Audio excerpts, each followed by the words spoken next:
Boa noite a todos, boa noite a todas. Obrigado pela oportunidade de estarmos colaborando com os irmãos aqui.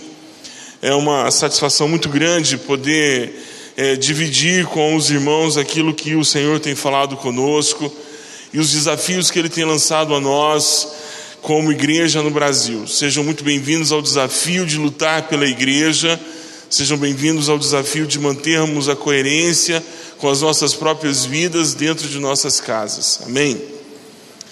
E o desafio de formarmos uma igreja sadia, desafiadora, que entenda o quanto é importante a pregação do Evangelho, o quanto é importante o socorro aos aflitos, ao ensino da cidade, a ensinar a cidade como se viver, a uma igreja que é levada para a adoração e uma igreja que sabe viver em comunhão, não apenas nos encontros de celebração.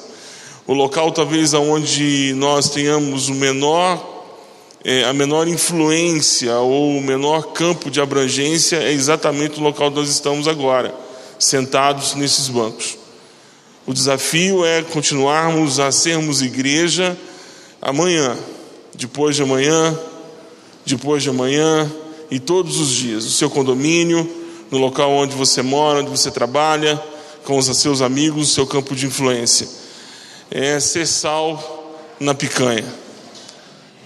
O amém saiu com muita, aqui principalmente, desse lado de cá.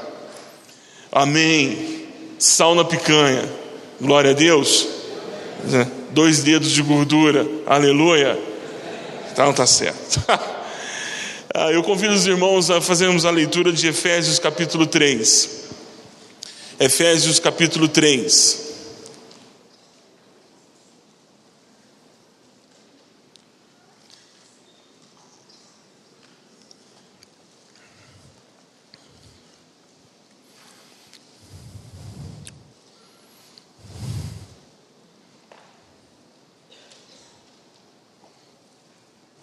Efésios capítulo 3. O texto que eu utilizo é o texto da Nova Versão Internacional. Muito provavelmente o irmão tenha uma outra versão, mas não significa que a gente não esteja lendo o mesmo texto. Por esta razão, Efésios capítulo 3, a partir do verso 1. Por esta razão, eu, Paulo, sou prisioneiro de Cristo Jesus por amor de vocês, gentios. Certamente vocês ouviram falar de a responsabilidade imposta a mim em favor de vocês pela graça de Deus, isto é, o mistério que me foi dado a conhecer por revelação, como já lhes escrevi em poucas palavras. Ao lerem isso, vocês poderão entender a minha compreensão do mistério de Cristo. Esse mistério não foi dado a conhecer aos homens de outras gerações, mas agora foi revelado pelo Espírito aos santos apóstolos e profetas de Deus, significando que, mediante o Evangelho, os gentios são co-herdeiros com Israel, membros do mesmo corpo e coparticipantes da promessa em Cristo Jesus. Deste Evangelho me tornei ministro pelo dom da graça de Deus, a mim concedida pela operação de seu poder. Embora eu seja o menor dos menores de todos os santos, foi-me concedida essa graça de anunciar aos gentios as insondáveis riquezas de Cristo e esclarecer a todos a administração desse mistério, que durante as épocas passadas foi mantido oculto em Deus, que criou todas as coisas. A intenção dessa graça era que agora, mediante a igreja, a multiforme sabedoria de Deus se tornasse conhecida dos poderes e autoridades nas regiões celestiais, de acordo com o seu eterno plano que Ele realizou em Cristo Jesus, nosso Senhor, por intermédio de quem temos livre acesso a Deus em confiança pela fé nele. Portanto, peço-lhes que não se desanimem por causa das minhas tribulações em seu favor, pois elas são uma glória para vocês. Por esta razão, ajoelho-me diante do Pai, do qual recebe o nome toda a família nos céus e na terra, E oro para que com suas gloriosas riquezas Ele os fortaleça no íntimo do seu ser, com poder, por meio do Espírito, para que Cristo habite no coração de vocês mediante a fé. E oro para que, estando arraigados e alicerçados em amor, vocês possam, juntamente com todos os santos, compreender a largura, o comprimento, a altura, a profundidade, e conhecer o amor de Cristo, que excede todo conhecimento, para que vocês sejam cheios de toda a plenitude de Deus. Aquele que é capaz de fazer infinitamente mais do que tudo o que pedimos ou pensamos, de acordo com o seu poder que atua em nós. A Ele seja a glória na igreja e em Cristo Jesus, por todas as gerações, para todos sempre. Amém. Amém. Glórias ao Senhor Jesus.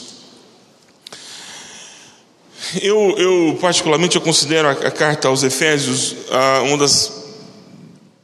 uma das obras mais contundentes e mais complicadas de se entender de Paulo. Há quem diga que o livro de Romanos, por todo o seu charme, por conta da reforma protestante, tenha sido um tratado de Paulo com tanto carinho, e é uma carta que também considero toda a Bíblia maravilhosa. Mas o livro de Efésios me encanta de uma forma muito particular, porque Paulo vai tratar de assuntos metafísicos. Ele, mais à frente, os irmãos vão ver no capítulo seguinte, Paulo trata até aqui de coisas muito sobrenaturais. Ele vem falando de arranjos que são realizados na eternidade e em segredo. Arranjos que Deus estabeleceu e firmou, sem que houvesse da parte de Deus nenhuma notícia. Os outros ou outras coisas que Deus havia estabelecido, Ele vem revelando aos poucos, durante toda a revelação, por toda a história. Mas chega ao ponto, e Paulo revela isso aos irmãos em Éfeso, dizendo que há uma notícia que Deus guardou para si, para um momento específico na história, e o momento específico na história é o momento em que esses irmãos estão vivendo na cidade de Éfeso. Paulo revela a esses irmãos, por meio de uma carta, de que havia um mistério que Deus havia guardado para si, e que agora Ele estava revelando aos irmãos, estava construindo essa revelação a partir dos apóstolos e dos profetas, e que eles eram os primeiros a saborearem dessa nova notícia de Deus. E qual era essa nova notícia? A igreja. Esse mistério em Cristo é a igreja. Porque no capítulo 2, Paulo diz que houve uma junção entre inimigos. E essa nova junção virou uma nova identidade. E essa nova identidade é revelada em Cristo Jesus. E Paulo diz: é a igreja. E ele inicia dizendo que ele é o portador dessa notícia, talvez trazendo para si a responsabilidade de dizer àqueles que estão ouvindo pela primeira vez, dando a essa notícia a autenticidade apostólica. Ele quase que faz um serviço de cartorário, dizendo: o que eu estou dizendo, o que eu estou explicando para vocês, procede. E essa informação vem atravessando os séculos e chegou até nós essa noite, em nome do Senhor Jesus, para que algumas coisas voltem a ser revividas e outras possam ser descobertas a partir dessa noite. Precisamos reler essa carta uma vez ao ano como igreja. É o grande desafio da minha vida, e tem sido isso durante todo o meu ministério. ler essa carta com a igreja pelo menos uma vez ao ano. Claro, estimula a leitura de todos os textos bíblicos. Eu não estou dizendo aqui que é só a carta aos Efésios, mas obrigatoriamente, uma vez ao ano eu leio essa carta com a igreja, para reavivarmos, para trazermos à tona, para aprendermos, para reafirmarmos a nossa fé e entendermos qual é o nosso papel como igreja. E precisamos estabelecer esses firmes fundamentos, porque estamos fazendo muita besteira, por conta de não entendermos qual é a nossa identidade como igreja, formação espiritual do Senhor. Paulo diz nessa mesma carta, no primeiro capítulo, que nós fizemos uma fusão entre corpo e cabeça, de tal forma que olhando a cabeça não se consegue não ver o corpo, e olhando para o corpo não se tenha condições de não ver a cabeça, porque há um só. E todas as coisas foram colocadas debaixo dos pés da igreja, logo, por entender e por afirmarmos dessa forma, também aos pés de Cristo. Nós somos o povo que quando chegamos, não chegamos apenas, chegam sim não só a nossa história, não chega não só aquilo que nós representamos historicamente, mas chega principalmente o reino visível de Deus. Há uma junção. Há um autor presbiteriano, Timothy Carricker, que ele diz que a igreja estabelece a sua missão de forma bidimensional. Como assim? É porque ao mesmo tempo nós estamos lidando em regiões celestiais e ao mesmo tempo nós estamos realizando ações nesse mundo físico. E as ações realizadas no mundo físico, elas atingem automaticamente as regiões celestiais. E aquilo que é feito, realizado nas regiões celestiais, atinge diretamente, simultaneamente, também as situações que acontecem aqui. E esse mundo bidimensional, e ele é interessante, porque ele parece alguma coisa perto daquilo que eu já tentei entender, mas até agora não consegui, mas eu acho bonito falar essa palavra numa frase: mundo quântico. Dá um status de conhecimento, né? Mundo quântico. Você está orando aqui agora e o fuso horário não é respeitado, e aí anjos são enviados pelo Senhor aos lugares onde os missionários estão passando por algum problema, alguma perseguição. Você está aqui nesse exato momento ouvindo essa preleção, ou em casa pela internet, e agora você fecha os olhos, ora ao Senhor, e agora alguém no Ceará, em Fortaleza, ou lá em Goiânia, ou em Anápolis, pode ser atingido por tua oração, porque no reino essas coisas correm muito rápido. Nós vivemos esse mundo bidimensional, é uma luta cósmica. E aí eu percebo, quando leio o capítulo 3, o apelo do apóstolo Paulo por entendermos que, embora eu seja o menor dos menores de todos os santos, foi-me concedida essa graça de anunciar aos gentios as insondáveis riquezas de Cristo e esclarecer a todos a administração desse mistério que durante as épocas passadas foi mantido oculto em Deus, que Ele criou todas as coisas. A intenção dessa graça era que agora, momento histórico, data em Éfeso, mediante a igreja, a multiforme sabedoria de Deus se tornasse conhecida dos poderes e autoridades das regiões celestiais. Nós estamos falando de uma constituição física, igreja, povo, gente que anda, gentio, gente que tem história, tem local, gente que você pode localizar no tempo e no espaço, lidando com autoridades espirituais e principados e potestades que não estão presos ao vínculo da história e nem ao Cronos. Deus utiliza um mecanismo da igreja para que ela se torne a porta de anúncio da sua multiforme sabedoria. No tempo e no espaço, isso é muito lindo.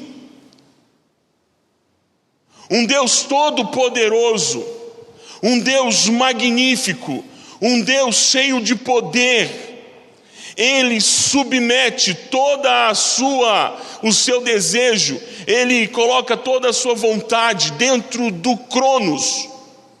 E diz: haverá uma data, um dia, uma hora, um momento em que eu vou inaugurar algo que vai atingir todo o universo e vai atingir em todas as dimensões. A história não será a cápsula que vai reter, mas na história esta notícia será dada, e nós estamos construindo a história do céu.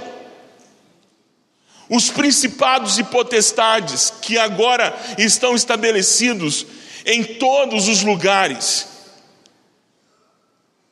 eles, quando olham para a igreja do Senhor Jesus, eles conseguem ver que de dentro dela brota a multiforme sabedoria de Deus.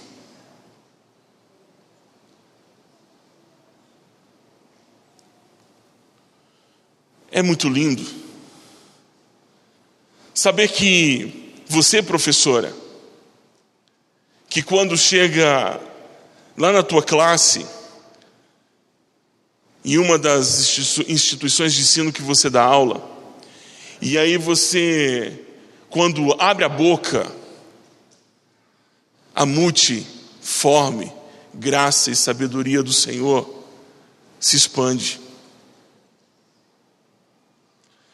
Você é a ponta de um fluxo contínuo da multiforme graça do Senhor.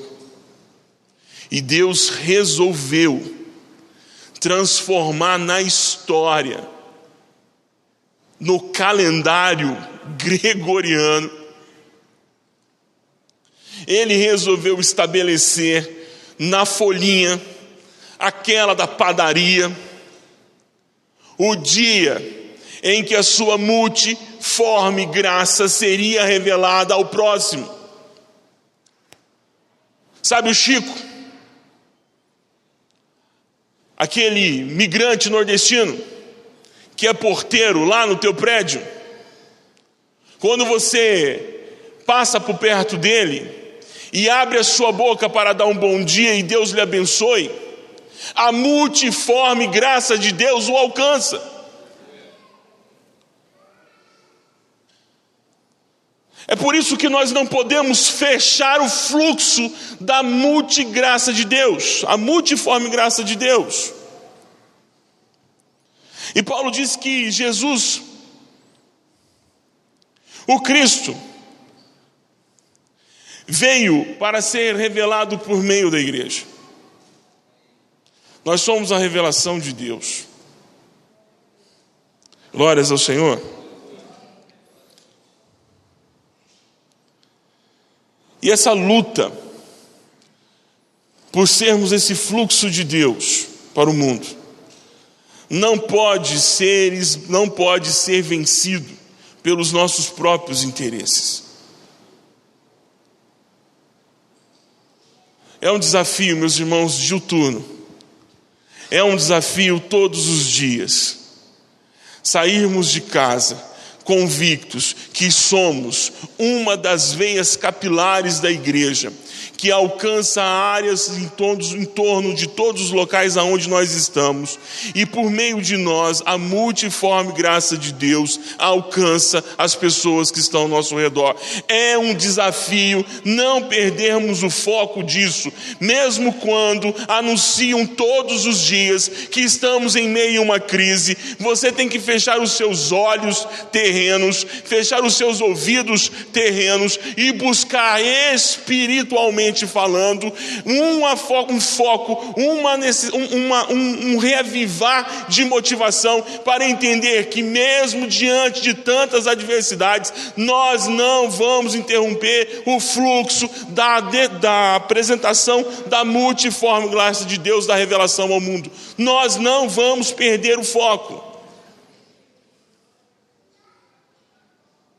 Nós não vamos esquecer que levantamos homens e mulheres que vieram aos mais diversos púlpitos espalhados pelo Brasil, estendemos uma de nossas mãos e dissemos a eles: meus irmãos, podem ir para o campo missionário, porque nós estendemos a mão sobre suas vidas, e vocês serão fluxo da glória de Deus, aonde vocês estiverem, e nós estaremos sustentando a corda aqui. Nós não podemos deixá-los desamparados. Mas também não podemos fechar os olhos para a nossa responsabilidade. Porque os principados e potestades estão arraigados em todas as estruturas humanas. O raciocínio não precisa nem muito para Rebeca Brown e nem para Daniel Mastral, que aliás, vira e mexe, é só ter alguma coisa muito difícil no Brasil, eles voltam à tona. Mas tudo bem, se você lê, se você gosta, problema do irmão, não posso fazer nada. Mas uma mente está por detrás de todas as decisões. Alguém decidiu a qualidade do milho que vai na sua casa. Alguém decidiu a qualidade do feijão que chega até a sua casa. Alguém decidiu que tipo de creme dental você vai utilizar durante um ano. Alguém decidiu qual é o perfume que você vai utilizar. Alguém decidiu. Há alguma mente por detrás disso, ou algumas mentes decidiram. E quem está por detrás dessas mentes? A quem eles se submetem? Em Efésios capítulo 2, o apóstolo Paulo diz que existem duas possibilidades: ou você está morto nos seus delitos e pecados, ouvindo o príncipe desse século, que dita quais são as normas e quais são as condutas que você deve ter, ou você agora é um filho adotivo de Deus e segue aquilo que Deus exigiu que você fizesse. Então só existem dois times: os times que estão com Deus, dos que estão com Deus, e os times que ainda servem o príncipe desse século. E o príncipe desse século tem determinado qual programação visual você deve, qual programação de TV que você deve ter, quais são os filmes que devem ser lançados. Eles têm definido qual é a cor da moda, eles têm definido qual é o perfume da moda. Há muita coisa envolvida nos principados e potestades que interferem dentro da nossa vida e nós nem nos apercebemos disso. É igual sinal de rádio, você nem percebe, mas estamos sendo cruzados por sinal de rádio a todo tempo. Então, em nome do Senhor Jesus, precisamos ter um pouco mais de percepção espiritual do que significa de fato ser igreja, do que significa estar militando pela igreja. Porque se nós estamos anunciando a multiforme graça de Deus, nós somos o instrumento que Deus, na história, resolveu utilizar como instrumento de revelação. Se Deus fez isso, e nós cremos que Ele fez porque a palavra de Deus assim o revela, nós estamos mexendo num vespeiro. Porque quando essa ideia foi construída e revelada, o inferno, principados, as potestades, as autoridades espirituais, tudo aquilo que é contrário a Deus, foi pego de surpresa. E daí então eles têm se organizado e militado contra a igreja. O próprio apóstolo Pedro disse: cuidado, cuidado, porque o diabo é o inimigo que anda ao derredor, tentando tragar os desavisados. É ele que mobiliza as estruturas de governo, é ele que organiza as estruturas de milícia, é ele que organiza as estruturas governamentais, as estruturas para poder romper com aquilo que temos pregado. A nossa luta, meus irmãos, não é uma luta por nossos direitos. A nossa luta deve ser de falar aquilo que as Escrituras revelam a respeito de Cristo ao mundo. E isso dá todo sentido para o que Jesus diz em Marcos capítulo 8, 34 em diante.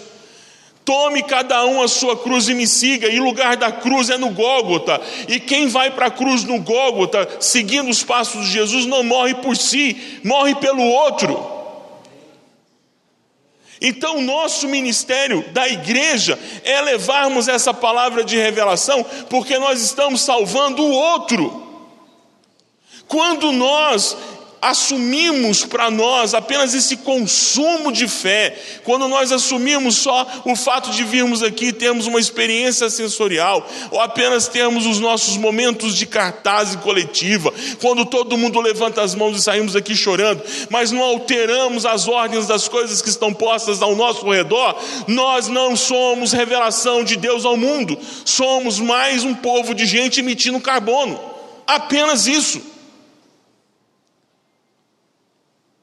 Somos mais um na multidão.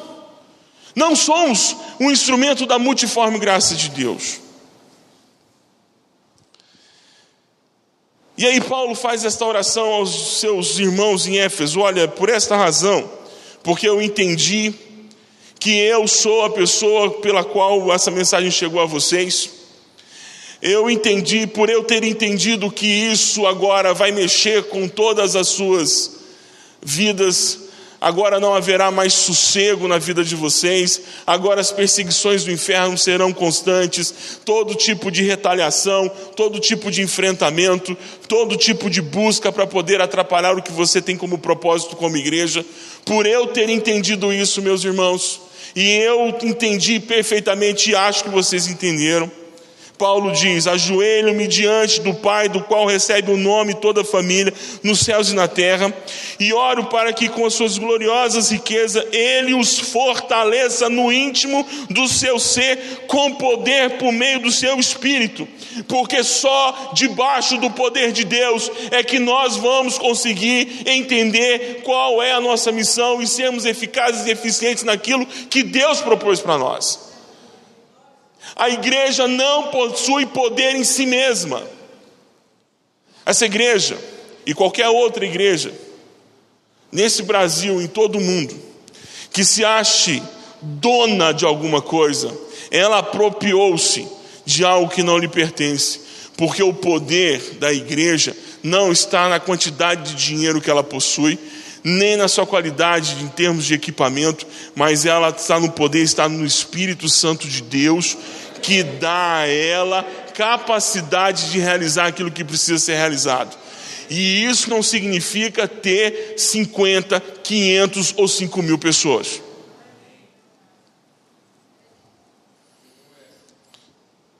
Deixa eu dizer uma coisa para os irmãos que me preocupa como pastor de congregação. É ouvir de alguns que: pastor, primeiro eu vou resolver as questões da minha vida. Não é assim que esses irmãos dizem. É sempre muito bonito a forma como eles colocam. Pastor, eu vou me preparar, eu vou estabelecer algumas plataformas, eu vou fincar algumas raízes, e aí quando tudo já estiver em equilíbrio, o irmão pode contar comigo, nós estaremos lá, estamos juntos para onde, camarada? Nós estamos em batalha. Segunda-feira, quando você entra no teu carro, quando você vai no posto de gasolina e quando você pede para o frentista: abasteça aí, amigo, põe R$50, 50, não dá para nem chegar em lugar nenhum, põe qualquer coisa aí de combustível, e quando você pergunta para o frentista: aí, amigo, tudo bem? Como vai a sua família? Você abriu uma fenda, um ponto de contato. E é provável que naqueles 2, 3 minutos que você vai ficar ali, a história de um ser humano vai mudar. Porque o reino de Deus alcançou, através de você, mais um. E aí Paulo diz: eu oro para que vocês sejam fortalecidos e sejam, para com a sua gloriosa riqueza, Ele os fortaleça no seu íntimo, do seu ser, com poder por meio do seu Espírito, para que Cristo habite no coração de vocês mediante a fé, e oro para que, estando arraigados e alicerçados em amor, vocês possam, juntamente com todos os santos, compreender a largura, o comprimento, a altura, a profundidade, e conhecer o amor de Cristo, que excede todo conhecimento, para que vocês sejam cheios de toda a plenitude de Deus. Quando Paulo fala plenitude de Deus, eu me lembro do que ele escreve no livro de Colossenses, lá no capítulo 2, no verso 9, quando ele diz que em Cristo corporalmente habitou a plenitude de Deus, e nós já estamos plenos em Cristo. E é interessante porque no grego, a língua original em que esse texto foi escrito, pleno é pleno, pleno não é quase, pleno não é perto, pleno não é 99,99999, não, pleno é 100% absoluto. E está arraigados. Que vocês possam, juntamente com todos os santos, compreender, aliás, para que Cristo habite no coração de vocês mediante a fé, e oro para que, estando arraigados e alicerçados em amor, quando nós estivermos firmes nessa plataforma chamada amor, vocês possam compreender a largura, o comprimento, a altura e a profundidade, e conhecer o amor de Cristo que excede todo conhecimento. Você sabe que uma coisa tem me assustado ao longo do tempo, e aí eu faço as minhas divagações, e geralmente eu viajo um pouco na maionese, mas as minhas viagens são solitárias. Mas hoje eu quero compartilhar uma dessas viagens que eu fiz, tentando entender qual foi o ponto da virada desse doce que a gente perdeu. Na hora que a gente está virando o doce, aonde foi que o doce perdeu o ponto? Algumas irmãs sabem o que eu estou dizendo aí, né? E alguns irmãos também. Na hora de virar o doce ali, quando foi que a gente perdeu o ponto? E aí eu me recordo que da década de 90 para a década do ano 2000, nós tínhamos uma estrutura litúrgica muito voltada para a igreja. Nós cantávamos como comunidade. Então, nosso Pai, nosso Deus é soberano, o Senhor é o nosso general. Então tudo na primeira pessoa do plural. Nós tínhamos um senso de coletividade muito mais amplo e menos sensitivo. Daí do ano 2000 em diante, nós começamos a ter uma percepção musical e litúrgica em que as coisas ficaram muito femininas. Nada contra isso, nenhum problema. Mas ficou feminina demais. E ficou muito contemplativo. Ficou muito sedado, nós fomos sedados, as nossas percepções espirituais saíram da coletividade, do entendimento do contexto ao nosso redor, e passou a ser uma contemplação individual. E aí nós começamos a tentar nos enchermos da plenitude de Deus da forma equivocada. É como se nós tivéssemos... E aí algumas palavras começaram a aparecer no nosso vocabulário evangélico. Fome de Deus, sede de Deus. Isso começou a ficar meio que lá na parte de baixo da pirâmide. Fugiu agora o nome do cara. Sempre é bom ter uma assessoria psicológica. Maslow. Lembrei o nome do cara, lembrei. Tem que dar crédito aos irmãos, os irmãos é que lembraram. A coisa ficou muito fisiológica. Ficou muito do corpo, sede, fome, desejo. É como se nós tivéssemos inanição espiritual. E a palavra de Deus diz que nós agora habitamos nos lugares celestiais. A palavra de Deus diz que nós estamos guardados em Cristo. A palavra de Deus diz que nós estamos guardados em Cristo e Cristo está sentado à direita de Deus Pai. A palavra de Deus diz que quando Cristo for revelado, seremos revelados com Ele. A palavra de Deus diz que somos mais que vencedores porque estamos em Cristo. Como é que alguém que está em Cristo sente falta de alguma coisa? Por favor, me expliquem. Então essa carência por se sentir cheio do Espírito Santo está indo para uma outra direção. É quase que uma coisa muito que física e não espiritual. Porque na verdade, quando nós estamos plenos do Espírito Santo e alicerçados em amor, um mundo se revela, um mundo espiritual se revela, para que juntos possamos, com os santos, e não é um processo solitário, é um processo coletivo, porque com todos os santos, são com todos os irmãos, não é um processo individual. não é um processo sozinho, é um processo em que todos participam. E quando todos participam, todos também recebem a plenitude de Deus, e todos recebem o amor e o conhecimento de Cristo que excede, o amor de Cristo que excede todo o entendimento, e aí nós temos toda a plenitude de Deus e toda a revelação de Deus. E quando isso acontece, uma revolução acontece na igreja. Nós sabemos por que nós existimos, e nós sabemos por que nós estamos aqui, e temos um sentido de missão restaurado. E aí as minhas necessidades pessoais passam a ser, a partir de agora, as necessidades do coletivo. Porque se eu alcancei junto a plenitude do conhecimento de Cristo, somos todos nós juntos que vamos desfrutar disso para todos. Então essa construção de Paulo, revelando que Cristo, essa construção paulina, revelando que Cristo utiliza-se da igreja para a difusão da sua multiforme e gloriosa sabedoria, que alcança todos os perdidos que estão ao nosso redor. Isso só vai ser possível quando nós formos fortalecidos pelo Espírito. E esse fortalecimento ele é coletivo, e quando ele acontece de forma coletiva, coletivamente nós temos a plenitude de Deus, e coletivamente nós temos o pleno conhecimento de Deus, e coletivamente nós desfrutamos dessa paz, deste amor que excede todo o conhecimento. E aí nós nos tornamos não o povo do ódio, mas o povo que exala cheiro de amor, que somos tomados por este amor. E Paulo conclui dizendo que aquele que é capaz de fazer infinitamente mais do que tudo que pedimos ou pensamos, de acordo com o seu poder que atua em nós, de acordo com o seu poder que atua em nós, nós somos o meio, nós somos a ponte em que esse poder acontece. A Ele seja a glória na igreja e em Cristo Jesus, por todas as gerações, por todo sempre. Amém. Sabe por que todas as gerações e para todo sempre? Porque Paulo não está mais entre nós. Os irmãos da igreja de Éfeso não estão mais entre nós. Mas o Cristo que revelou todas essas coisas a esses irmãos está aqui em nome do Senhor Jesus. Amém? É por isso que nós somos o fluxo contínuo.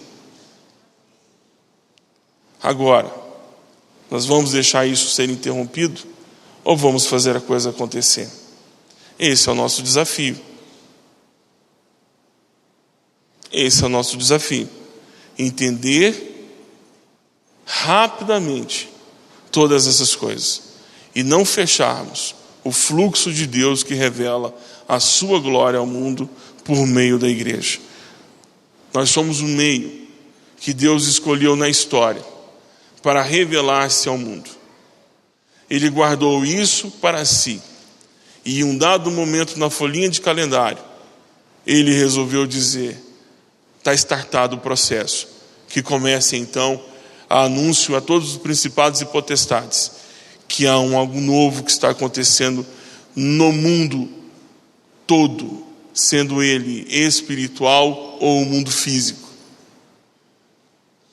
E isso que está acontecendo é a igreja. Nós somos esse mistério de Cristo. Nós somos a igreja do Senhor Jesus. Amém? Glória a Deus. Entenda isso, meu irmão. Entenda isso. Entenda isso de forma firme. Porque quando você começar a olhar para fora dessas quatro paredes, você vai perceber o tanto que o fluxo de Deus corre por meio de nós e alcança quem não está aqui. Glória a Deus. Quero orar pela sua vida e orar por todos nós. Que o Senhor tenha misericórdia de todos nós e nos deixe entender. Amém? Se quiser ficar sentado, quiser ficar em pé, ficar de joelho, você que sabe. Fica à vontade.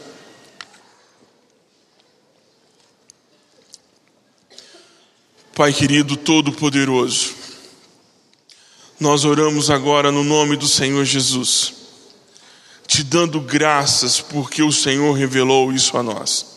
Somos o meio de revelação.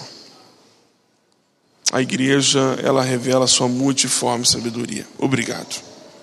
Obrigado porque o Senhor nos incumbiu dessa tarefa. Obrigado porque as pessoas, e inclusive nós, fomos alcançados porque esse fluxo contínuo de revelação chegou até esse pobre rapaz, numa escola, numa hora de recreio. E ali eu fui abençoado porque um irmão não se deixou ser vencido pelos seus próprios desejos e permitiu que o fluxo percorresse e me alcançasse. E aí eu fui tomado por este amor e me aliei a este fluxo e me virei mais uma ponte, mais um elo para alcançar mais pessoas. E muitos que foram alcançados se tornaram elos. Então, em nome do Senhor Jesus, eu peço ao Senhor que o Senhor restaure o ânimo daquele irmão, daquela irmã, aquele que está aqui ou que está ouvindo ou que virá a ouvir essa ministração no futuro. Eu peço que se ele está desanimado, se ele está desanimada, que ele possa entender que ele não pode interromper esse fluxo do amor de Deus para as pessoas, que ele é a ponte estabelecida no local onde ele está, para alcançar com amor aqueles. E uma revolução vai acontecendo pelo teu poder ao nosso meio. Uma revolução vai acontecendo, sistemas econômicos vão sendo transformados, mentalidades vão sendo transformadas, vidas que estavam afundadas no álcool, nas drogas, voltam a ter vida, uma vida abundante, uma vida limpa, uma vida cheia da presença do Senhor. E aí mais bênçãos são geradas na vida das pessoas, e daí nós vamos expandindo o teu reino, até que o Senhor venha e instale definitivamente o teu reino.